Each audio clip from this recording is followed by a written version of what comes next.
The encounter. The asteroid belt between Mars and Jupiter had always been Captain Marcus Cole's least favorite patrol route. An endless field of space rocks spinning through the void, presenting minimal threat and even less excitement. The perfect assignment for someone the United Earth Defense Force wanted to forget. 6 more hours, Marcus muttered, stretching in the pilot's chair of his patrol vessel, the Pathfinder. A compact but efficient craft, perfect for solo missions, which was all he seemed to get these days. Actually, 5 hours, 47 minutes until patrol end, corrected Arya, the ship's artificial intelligence. Her voice carried a touch of electronic warmth that the UED techs insisted was a glitch, but Marcus suspected was intentional. Solo patrollers needed whatever companionship they could get. Marcus ran a hand through his dark hair, now showing flecks of gray at 36. Thanks for the precision, Arya. That extra 13 minutes makes all the difference. Detecting sarcasm, Captain. Would you prefer I round up in future communications? A smile tugged at his lips. No, Arya. Your precision is comforting. The sensors chimed suddenly, pulling Marcus from his thoughts. Proximity alert. Out here. He leaned forward, checking the readout. Arya, analyze that signal. Unusual energy signature detected at coordinates 15.782 by 42.391. Not matching any known UED or allied vessel configurations. Marcus's brow furrowed. Unidentified craft in restricted space. Finally, something interesting. He adjusted course, the Pathfinder's engines humming as they pushed the vessel toward the mysterious signal. As the Pathfinder drew closer, Marcus activated the external cameras. The image that appeared on his view screen wasn't what he expected. No drifting derelict, no smuggler's vessel trying to avoid patrols. Instead, a humanoid figure floated in space, without a conventional suit. Arya, magnify and analyze. The image zoomed in, revealing what appeared to be a woman, but clearly not human. Her skin had a translucent quality that shimmered with bioluminescent patterns.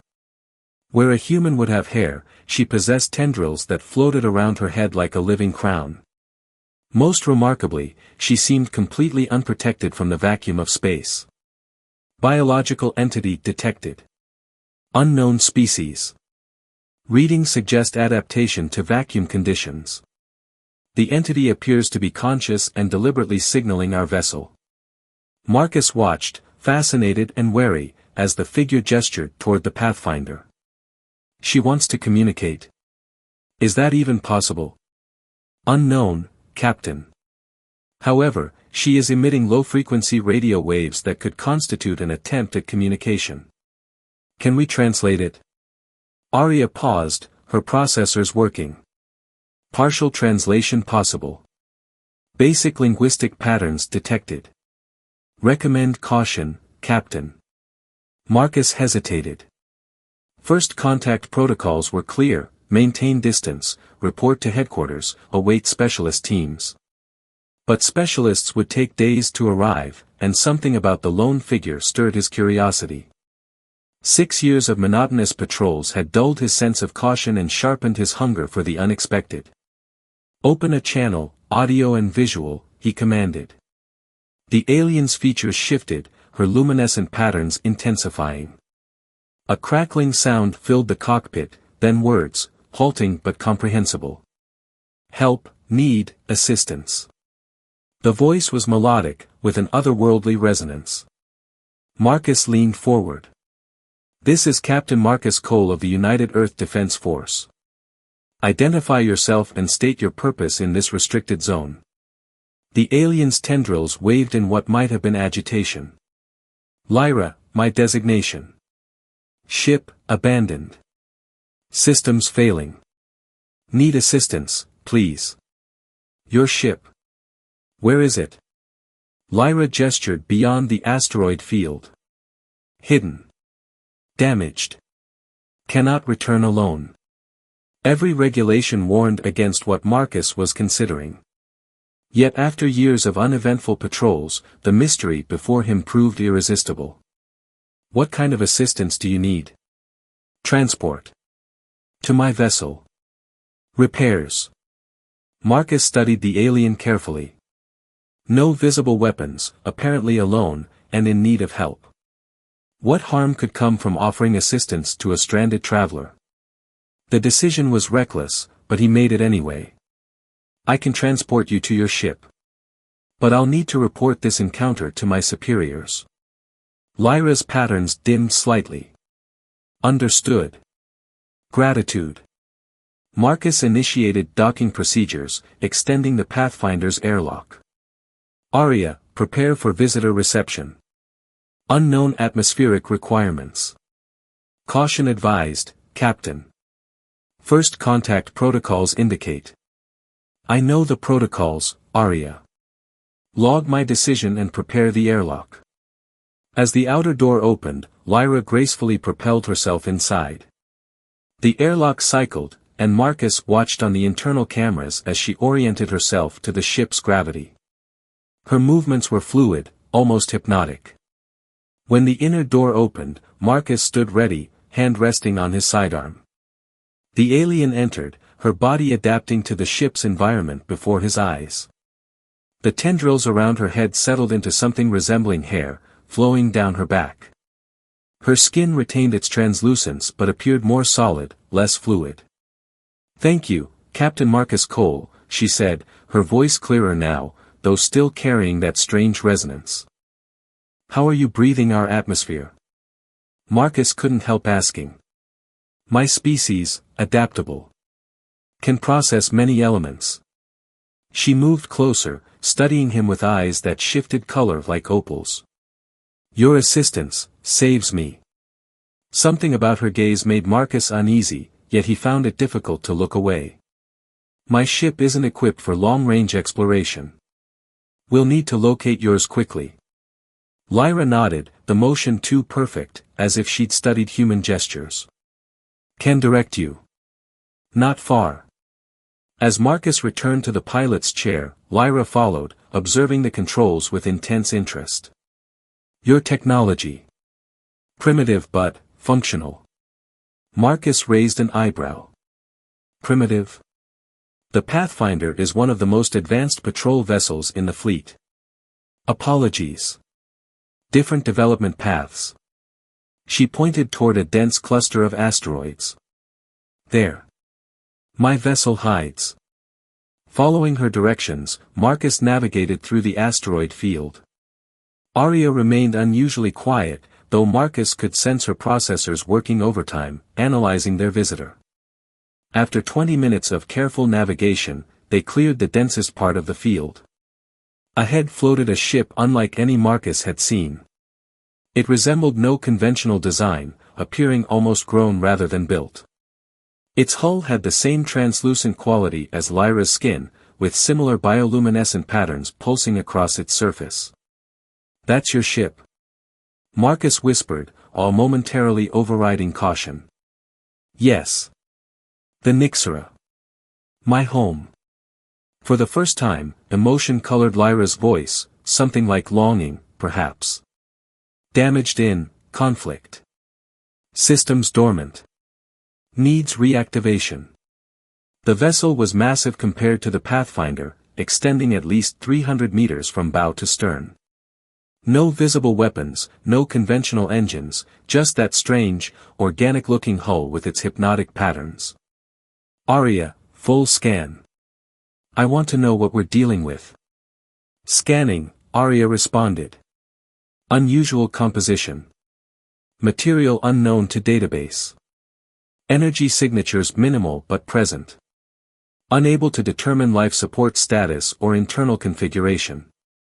Lyra watched the scanning process with intense interest. Your machine. Intelligent? Aria is an artificial intelligence, yes. She helps me operate the ship. Fascinating. Lyra's gaze shifted from the console to Marcus. Will you help restore Nyxera? Cannot do alone. Every instinct told Marcus to report back first, wait for orders. But the mystery before him was too compelling to resist. 6 years of routine patrols had dulled his edge, made him hungry for something extraordinary.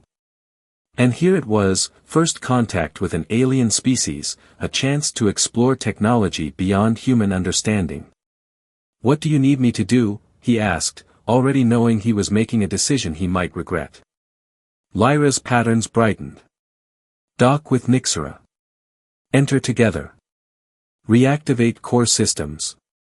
As Marcus maneuvered the Pathfinder toward the alien vessel, Arya's voice came through his personal communicator, pitched too low for Lyra to hear. "Captain, recommend extreme caution. I am detecting anomalies in our visitor's biological readings. They are fluctuating in ways that defy explanation." Marcus glanced at Lyra, who stood gazing at her ship with what appeared to be longing. "Noted, Arya. Stay alert and maintain communication channels. If anything happens, you know the emergency protocols." The Pathfinder approached the enormous vessel, its hull seeming to pulse more vigorously as they drew near. What appeared to be a docking bay opened like an iris, revealing a cavernous space within. "There," Lyra pointed. "Can attach there." As Marcus guided the Pathfinder into the alien ship, a sense of foreboding washed over him. He was breaking every protocol in the book. Yet the opportunity to explore this mysterious vessel, to learn about Lyra's species and technology, overwhelmed his professional caution. The Pathfinder settled onto the deck of the Nixera's bay with a soft thump. The iris closed behind them, sealing them inside the alien vessel. The derelict. The moment Marcus stepped from the Pathfinder's airlock onto the deck of the Nixera, he knew he'd made a mistake. The floor beneath his boots wasn't metal or composite, it felt organic, yielding slightly with each step like living tissue. The air carried a sweet, almost metallic scent that made his head swim. "Your vessel is unusual," he managed, fighting a wave of disorientation. Lyra moved ahead, her bioluminescent patterns pulsing faster. "Nixera is not like your ships. She lives." Her voice had changed, becoming more fluid, less hesitant. Whatever translation difficulties she'd experienced earlier seemed to have vanished now that she was aboard her vessel. "Lives?" Marcus followed cautiously, one hand resting on his sidearm. "You mean it's biomechanical?" "More than that." Lyra's tendrils swayed as she turned to face him, her opalescent eyes shimmering. "My species bonds with our vessels. They become extensions of ourselves." The corridor ahead stretched into darkness, but as Lyra approached, sections illuminated with the same bioluminescent patterns that adorned her skin. The walls pulsed rhythmically, like a heartbeat. "Arya," Marcus whispered into his communicator, "are you getting this?" Static answered him. Then Arya's voice, fragmented, "Signal, interference, recommend immediate extraction." "Communications are difficult here," Lyra said, watching him too closely. "Nixera's dormant systems create disruption fields." Marcus nodded, not believing her for a second. "Of course. Let on, show me what needs repair." As they moved deeper into the ship, Marcus noted the absence of crew quarters, command centers, or any recognizable ship components. Instead, the corridors branched and merged like veins in a circulatory system. Occasionally, they passed chambers that resembled organs more than rooms, pulsing, translucent sacs that Lyra referred to as processing nodes or memory clusters. "Where's the crew?" Marcus finally asked, after they'd walked for what felt like kilometers. Lyra paused, her patterns dimming slightly. "I am the crew. The only one who survived." "Survived what?" "A conflict with beings you haven't yet encountered. They attacked without warning, damaged Nixera severely." She resumed walking. "Many systems shut down to preserve core functions. That's why I need your help." They entered a vast chamber unlike anything Marcus had seen before. It resembled the inside of a massive heart, with walls that contracted and expanded subtly. At the center floated a crystalline structure, dark and dormant. This is Nyxera's core, Lyra explained, approaching the crystal. It needs energy to reactivate. Marcus stayed near the entrance, increasingly wary. What kind of energy? Lyra turned to him, her expression unreadable. Biological energy. Life force. A chill ran down Marcus's spine. You mean blood? Something similar, she conceded. A small contribution from you would be sufficient to initiate the revival sequence. Marcus took a step back. I don't think so. I've helped you reach your ship, that was our agreement. I should report back now. Lyra's patterns suddenly flared bright, bathing the chamber in harsh light. You misunderstand, Captain. It wasn't a request. The floor beneath Marcus suddenly liquefied, securing his boots. The wall behind him sealed, blocking his retreat. In horror, he watched as Lyra's form shifted, her humanoid appearance melting away to reveal something far more alien. Her body elongated, tendrils multiplying and extending toward him like searching fingers. What are you? He gasped, struggling against the floor's grip. We are the Nyxeri, she answered, her voice now a harmonious chorus. And you, Marcus Cole, will help us restore not just this vessel, but our entire fleet. As tendrils wrapped around his arms, Marcus realized the nature of his mistake. He hadn't rescued a stranded traveler, he delivered himself directly into a trap, one that had been waiting patiently in the asteroid field for someone exactly like him. His last clear thought before losing consciousness was that he should have listened to Arya's warnings. The routine he'd so desperately wanted to escape had been protecting him all along. Revelations. Marcus awoke to darkness and the sensation of being suspended in liquid. His first instinct was to panic, but military training kicked in. He forced himself to remain still, assessing his situation before revealing consciousness. He could breathe, though the air felt thick, almost gelatinous as it entered his lungs. His limbs floated freely, but something, thin tendrils or wires, connected to his wrists, ankles, and the base of his skull. A steady pulse surrounded him, like being inside a massive, beating heart. I know you're awake, Captain Cole. Lyra's voice came from everywhere and nowhere. Your neural patterns changed 7 seconds ago. Marcus opened his eyes. He floated in a translucent chamber filled with bluish fluid. Beyond the walls, he could see the core room where Lyra had revealed her true nature. The crystalline structure at its center now glowed with energy, his energy, he suspected. What have you done to me? His voice sounded strange, distorted by the fluid. Lyra materialized before his chamber, her form shifting between humanoid and something more alien, a creature of tendrils and light patterns. I've connected you to Nyxera's systems. A preliminary bond. Bond? Marcus tested his restraints.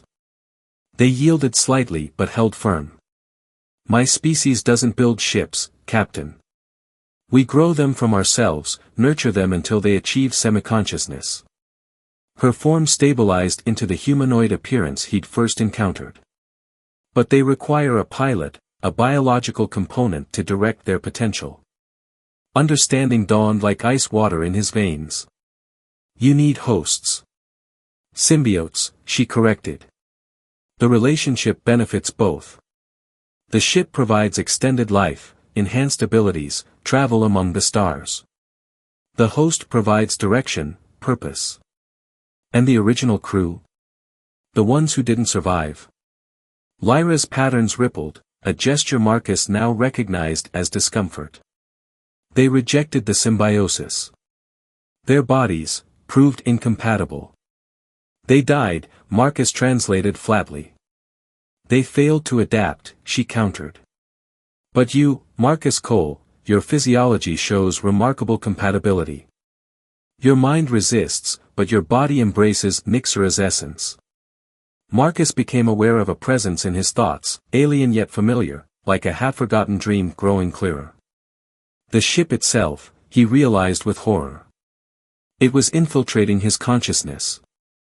I won't become your puppet, he growled, fighting the mental intrusion. Not a puppet. A partner. Lyra placed a hand against his chamber. The bonding has already begun. Soon you'll understand the gift I'm offering. Marcus closed his eyes, focusing inward. The alien presence retreated slightly, not gone, but temporarily held at bay. Why me? He asked, buying time while he assessed escape options. Why humans? Your species possesses a unique neural plasticity.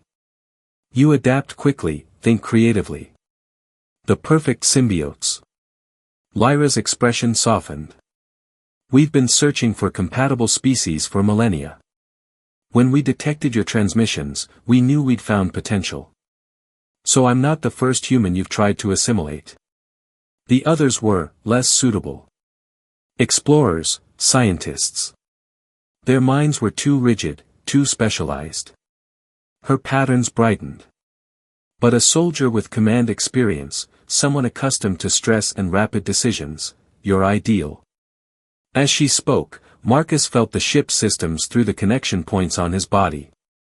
Data flowed into his mind, ship schematics, histories of the Nixery, memories of distant worlds.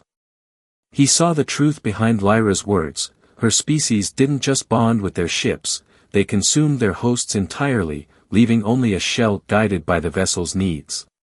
You're not offering partnership, he said quietly. You're offering extinction. Lyra's form flickered. No. Evolution. Transcendence. How many others? He demanded.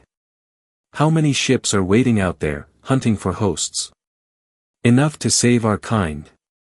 She turned toward the pulsing crystal. The bonding will complete soon. Rest, Captain. When you awaken, you'll understand. As she disappeared into the ship's corridors, Marcus was left alone with the growing pressure in his mind, Nixera's consciousness pushing against his own. The connection points burned where they entered his flesh, pumping alien biomatter into his system. He had hours at most before the transformation became irreversible. After that, Marcus Cole would cease to exist, becoming merely the biological component of a Nixery vessel. One of many, if Lyra's plan succeeded. The thought of his homeworld, Earth, populated by these parasitic ships sent a surge of determination through him. He would not become their foothold, their first successful conversion to pave the way for invasion. Through the unwanted connection, Marcus sensed Nixera's systems, its strengths and vulnerabilities. The ship was powerful but damaged, operating on minimal capacity. Its defenses were focused outward, not inward. It never expected resistance from a host already in the bonding process. That would be its mistake. Marcus closed his eyes again, appearing to surrender to the inevitable. But beneath his calm exterior, he began formulating a plan, one that would require him to use the very connection meant to enslave him. If he couldn't break free physically, he would fight this battle in the realm where Nixera was trying to claim him, within his own mind. The trap springs. The line between Marcus Cole and the entity known as Nixera blurred with each passing hour. Memories that weren't his filtered through his consciousness, vast journeys across star systems, the sensation of solar winds against the whole skin, the collective knowledge of a species that had evolved beyond individual bodies into something both greater and more terrible. But Marcus had spent 6 years alone on patrol duty with only an AI for company. He knew something about mental discipline, about maintaining the core of himself when everything else faded away. And so he retreated into that core, protecting it while allowing the ship's consciousness to believe it was making progress. Your resistance is impressive, Lyra's voice penetrated his trance. But ultimately futile. Marcus opened his eyes. He remained suspended in the chamber, but something had changed. The fluid seemed clearer, and the tendrils connecting him to the ship pulsed with brighter energy. Most disturbing, his skin had begun to develop the same translucent quality as Lyra's, with faint patterns forming beneath the surface. How long? He managed to ask. 34 of your hours since we began. She moved closer, studying him with clinical interest. The physical adaptation is proceeding well, but your mind continues to resist integration. Marcus felt the ship's frustration mirroring Lyra's. It had expected him to surrender by now, to welcome the transcendence she promised. Their confusion gave him hope. Perhaps humans weren't as compatible as they'd believed. What happens if I keep resisting? He already knew the answer, but needed to confirm his suspicions. Lyra's patterns dimmed. Eventually, the physical transformation will outpace your mental resistance. Your body will become part of Nyxera, but your consciousness will be diminished. A waste of potential. You mean I'll be a vegetable? A biological component with no mind left. Crude, but accurate. She pressed a hand against his chamber. Please, Marcus. Accept what is happening. Join us willingly. The alternative brings neither of us benefit. Through his connection to the ship, Marcus sensed her genuine dismay. Lyra truly believed she offered him something precious, evolutionary advancement, immortality of a kind. In her alien way, she thought herself benevolent. This insight gave him leverage. I need to understand more, he said carefully. Human minds, we process change differently. We need comprehension before acceptance. Lyra's patterns brightened with hope. Yes. Understanding precedes integration. What would help you comprehend? Show me everything. Your history, your purpose. Why Earth? Why humans specifically? Marcus focused on appearing receptive while maintaining his mental barriers. If I'm to become part of Nyxera, I need to know what that means. His apparent willingness to learn pleased both Lyra and the ship. The fluid around him warmed as Nyxera channeled more information through their connection. Images flooded Marcus's mind, the Nyxeri homeworld dying millennia ago, their transformation into spacefaring symbiotes, centuries of searching for compatible species, the discovery of Earth transmissions, early, failed attempts at bonding with human explorers. But alongside this carefully curated history, Marcus accessed other data, the ship's current status, systems operations, vulnerabilities. He discovered that Nyxera was one of 12 scout vessels sent to assess Earth's potential. The others waited beyond the solar system, conserving energy until Lyra confirmed humanity's suitability. Most crucially, he learned that the bonding process relied on precise biochemical calibration. Disrupt that calibration, and the process would fail catastrophically, potentially destroying both host and vessel. I'm beginning to understand, Marcus said, injecting wonder into his voice. Your people have achieved something remarkable. Lyra's joy was palpable. Yes. And you will be part of our continuation, our evolution. I need time to process this knowledge. Meditation helps humans integrate new concepts. He closed his eyes. May I have privacy to reflect? Of course. Lyra withdrew, her patterns rippling with satisfaction. I'll return when you've had time to assimilate these truths. Once alone, Marcus abandoned all pretense of cooperation. Through the neural connection, he sent a targeted command, not to the ship's primary systems, which would detect such interference, but to a subsystem he'd identified in Nyxera's shared memories, environmental regulation for containment chambers. A simple alteration to the biochemical composition of his suspension fluid. A slight increase in oxygen content, a decrease in the bonding catalysts. Nothing dramatic enough to trigger alarms, but enough to begin degrading the very connections binding him to the ship. The change would take hours to manifest. Marcus would need to maintain his deception until then, appearing to edge closer to acceptance while subtly sabotaging the process. As the altered fluid circulated around him, Marcus felt a slight loosening of the tendrils at his wrists. The ship hadn't noticed yet, its consciousness focused on integrating his mind rather than monitoring his body. An oversight that might save not just him, but humanity itself. Beyond his chamber, the heart of Nyxera pulsed with anticipation, eager to complete its first successful human bonding and signal the waiting fleet. Unaware that its carefully laid trap had begun to unravel from within. The first tendril detached from Marcus's wrist with a soft, wet sound. He kept his expression neutral, his breathing steady. 3 more to go, and then his real fight would begin. Escape and aftermath. The final tendril slipped from Marcus's neck with a sickening pop, releasing a cloud of luminescent fluid into the chamber. He remained motionless, eyes closed, maintaining the illusion of continuing integration. Through his fading connection to Nixera, he sensed the ship's growing unease. Something was wrong, but it couldn't identify the source. He had minutes at most before the deception was discovered. With a surge of effort, Marcus pushed against the chamber wall. The once solid barrier yielded like a membrane, stretching before rupturing entirely. He tumbled onto the floor of the core room, his body slick with bonding fluid, skin still displaying the faint luminescent patterns of partial transformation. Alarms resonated through the ship, not sounds, but psychic pulses of distress that made his head throb.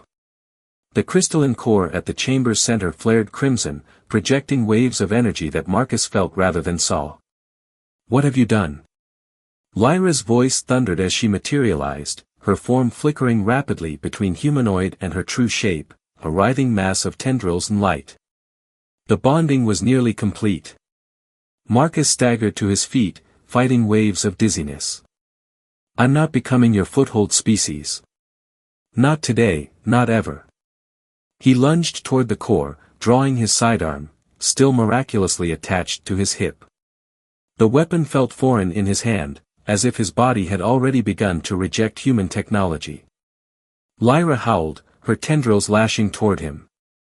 "You cannot stop what has begun. The fleet is waiting, if not you, then others will serve. They'll have to find new hosts," Marcus growled, dodging her attack. He aimed at the crystal core and fired 3 rapid shots. The energy pulses struck the crystalline structure, creating spiderweb fractures across its surface. The ship shuddered violently, and a keening wail filled Marcus's mind, Nixera's agony transferring through their diminishing bond. Lyra screamed, her form destabilizing as the ship's systems cascaded into failure. "You've doomed us both. Without the core, containment fields will collapse." Marcus knew she was right. He had minutes to reach the Pathfinder before Nixera's structural integrity failed completely. He ran toward the corridor, following the mental map he'd memorized during his connection to the ship. Behind him, Lyra pursued, but her movements grew erratic as Nixera's systems failed. Her body, so intrinsically linked to the vessel, began dissipating with each faltering pulse of the damaged core. "You cannot escape," she gasped, her voice fracturing into multiple tones. "What was begun cannot be undone." Marcus ignored her, focusing solely on survival. The corridors twisted and contracted as the ship convulsed around him. Twice, he barely avoided being crushed as passages collapsed behind him. The partial bonding gave him just enough awareness of Nixera's death throes to anticipate the most dangerous structural failures. When he finally reached the docking bay, the Pathfinder remained secured to the deck, now rippling and bubbling like boiling liquid. He sprinted across the unstable surface, praying the airlock would recognize him despite his altered biology. "Aria," he shouted as he approached. "Emergency Protocol Alpha 97. Recognize Cole, Marcus J, Authorization Theta Delta 6. The Pathfinder's airlock hissed open. Marcus dove inside as a section of the bay ceiling crashed down behind him. "Captain Cole," Aria's voice was the most welcome sound he'd ever heard. "Your biometrics are severely altered. Security protocols recommend. Override all security protocols." Marcus dragged himself to the cockpit. "Detach from the Nixera vessel immediately and establish maximum safe distance." The Pathfinder's engines ignited. With a grinding metallic shriek, the ship tore free from Nixera's disintegrating docking bay. Marcus watched through the viewport as the massive alien vessel began to collapse inward, its once beautiful bioluminescent patterns fading to dull pulses. Just before they cleared the bay doors, a swarm of tendrils shot toward the Pathfinder, Lyra's final, desperate attempt to capture him. They slammed against the hull, leaving smoking trails of alien biomatter. Full thrust. Marcus commanded. The Pathfinder surged forward, breaking free of Nyxra's dying grasp. Behind them, the alien ship imploded with a silent, devastating flash. The shockwave caught the Pathfinder, tumbling it end over end before Arya managed to stabilize their course. Marcus collapsed into the pilot's chair, exhaustion overwhelming him. His skin still glowed faintly with alien patterns, and when he caught his reflection in a console screen, he saw that his eyes had taken on an opalescent quality. The bonding hadn't been completely reversed. Arya, set course for UED Outpost Gamma. Priority 1 Medical Emergency. Course set, Captain. Arrival estimated in 47 hours. Arya paused. Your vital signs indicate significant physiological alteration. Medical containment protocols are recommended. Marcus nodded wearily. Implement all quarantine procedures. And Arya, send a priority transmission to UED Command. Authorization Omega level. Message content, Captain. Marcus stared out at the debris field that had once been Nyxra, remembering Lyra's words about the fleet waiting beyond the solar system. 11 more scout ships, possibly already seeking new targets. Message begins, possible extinction level threat identified. Unknown alien species with parasitic bonding capabilities. Recommend immediate system-wide alert and establishment of deep space monitoring for 11 vessels of unknown configuration. Detailed report to follow.